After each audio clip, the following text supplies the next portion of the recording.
Well, it's first Saturday of college football, and that means we're rolling everybody out. Kirk Herbstreit had a lot to say today about Georgia, Alabama, and actually USC, which was kind of an interesting diversion. I don't think anybody really thinks that USC is going to make a big splash this fall necessarily, but I don't think a lot of folks think it's out of the realm of possibility either. The Pac-12 is kind of thin. You've got Oregon and Utah. But here's what he had to say about Alabama and Georgia, very specifically about Alabama, about Georgia, talking about them a little bit more than anyone else. He said Georgia has enough back to give them hope, talking about winning a national championship, definitely of winning the SEC East. You bring Stetson Bennett back. You have a lot of offensive firepower. They did lose most of their defense to the NFL, but there's enough of the nucleus there. And let's not forget how Kirby Smart has recruited. Alabama is going to have a chip on their shoulder. I watched ESPN today a lot. I don't normally watch ESPN because I'm working, but he said chip on the shoulder a ton today. Anyway, he said Alabama's going to have a chip on their shoulder. One thing I've learned is that you never question Nick Saban. The fact that they lost last season in the championship, history tells us that if they lost the year before, they come back the next year with a vengeance. I do want to. He's partially correct there. Let me read this paragraph that I have over on Dog Post, and this is what it says. Only once, which was 2007, in the last five seasons, have the Tide lost in the national championship game the year before and come back to win the game a season later. So, in 16, they lost to Clemson on the last play of the game. They, of course, beat Georgia on the last play of the game in 17. In 18, they last lost in the championship game in a blowout. They didn't even make the playoffs in 19. So so it can't be. Like, we have to have some sort of order. It can't be that they haven't gone every other season winning a national championship in the last 5 years. They've only won the national championship only twice since 2016. So, you know, I don't know. I get his general point, which is that Alabama usually is strong in seasons where the previous season they were not as strong. To me, that shows that they are just really good, and that one season to the next, they don't always win the national championship. It was odd for them not to be in the college football playoff in 19, but they didn't deserve it. I mean, they had lost they got blown out by LSU. They took another loss in 19. Auburn beat them pretty solidly in 19, as I recall. So, um, they didn't deserve to get in. But I think really, to me, the last 5 years of Alabama not getting in has been as much about, uh, and they had been the best program over that time. They're just not the program they were from 9 to, say, 15, when they won four national championships, 3 and 4 years. I mean, that was a dominant performance from a program that was at its peak. I mean, they had, Kirby was still at Alabama at the time. They had very good skill players and Derek, it's just Amari Cooper, Mark Ingram. Those guys were all around. I'm certain I'm leaving people. Alex Leatherwood, I believe, was an offensive lineman at the time.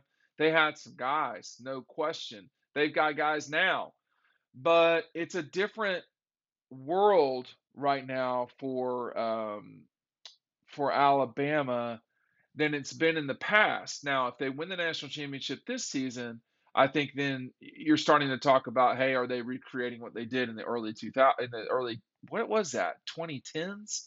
Anyway, Kirk goes on to say Georgia's offense is going to score a lot of points with Stetson Bennett, a lot of playmakers.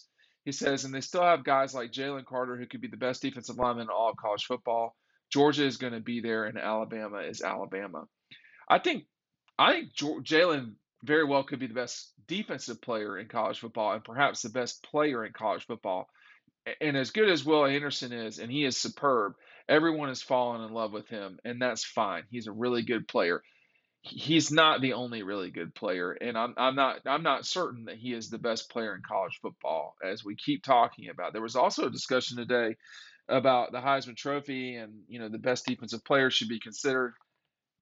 I've had a vote. I've had a vote for a long time. The Heisman doesn't always go to the best player. It goes to the best player, often on the best team at that moment. I don't have a lot of regrets about where I voted over time. Voted for Reggie Bush. Voted for, like last season, I voted for the Alabama quarterback whose name escapes me all of a sudden, Bryce Young.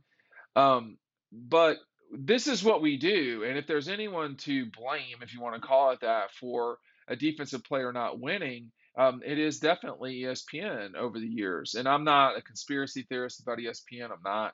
But we don't highlight defensive players. We highlight offensive players. That's what we do. That's the world we live in. Period. So whatever. Make sure you're picking up DAWGSTRUCTION. If you've not seen this before, I know a lot of people are watching these videos perhaps for the first time. You can pick it up today. 80 pages, hardcover. It's the celebration of Georgia's national championship in 2021, forward by Jeff Foxworthy. Tons of images you simply will not see anywhere else. I know that because we took them and we're the only people taking them often in the places that we do. So and this is a great shot from Dylan Weber. Several good shots, but if you're not picking this up, you're doing yourself a disservice. Check it out. The link is down below. I think Kirk Herbstreit is a great ambassador for college football, and I think that he's become very good at his job for sure. I think he also is not a day-to-day reporter.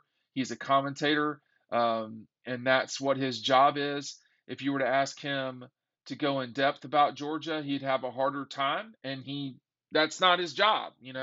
So I get that. In terms of who these teams are and who will play who for the national championship, I want to talk about that in an upcoming video. But Kirk has Georgia in the playoff, and I think he's correct in that assumption or prediction. Um, I've been around this sport long enough, just like Kirk has, to know that what appears to be the case as we head into seasons is not necessarily what will happen. In fact, often it's not what will happen. Even at the top, even with really good teams, Florida State in 2017, a season ago, the top 10 had North Carolina in it. I mean, just senseless, stuff that just doesn't make sense. And we'll just see as time goes on where Georgia's at. Um, Maybe their offense will have to lead them. Maybe it won't. Maybe it will be the defense. It appears that it will be the offense, that's for sure. Maybe Alabama, I have tremendous respect. I think Alabama's great. Um, and a lot of it is predicated on two really good players at Alabama, which was Bryce Young and I forgot Bryce Young's name earlier, and I almost forgot Will Anderson's name. Those guys are exceptional players, and those guys, if they don't go in the top 10 of the NFL draft, that would be a little bit that would be borderline shocking. I mean, those two guys should be top 10 prospects. So they have exceptional players at Alabama. Stop me if you've heard that before. And Georgia does too. So does Ohio State. Those three have definitely separated themselves in terms of uh, the depth of talent at those three schools. I don't think that someone other than Georgia will win the East. I don't think that someone other than Alabama will win the West. With that said, um, it's August, and we can't know um, all the way what will happen.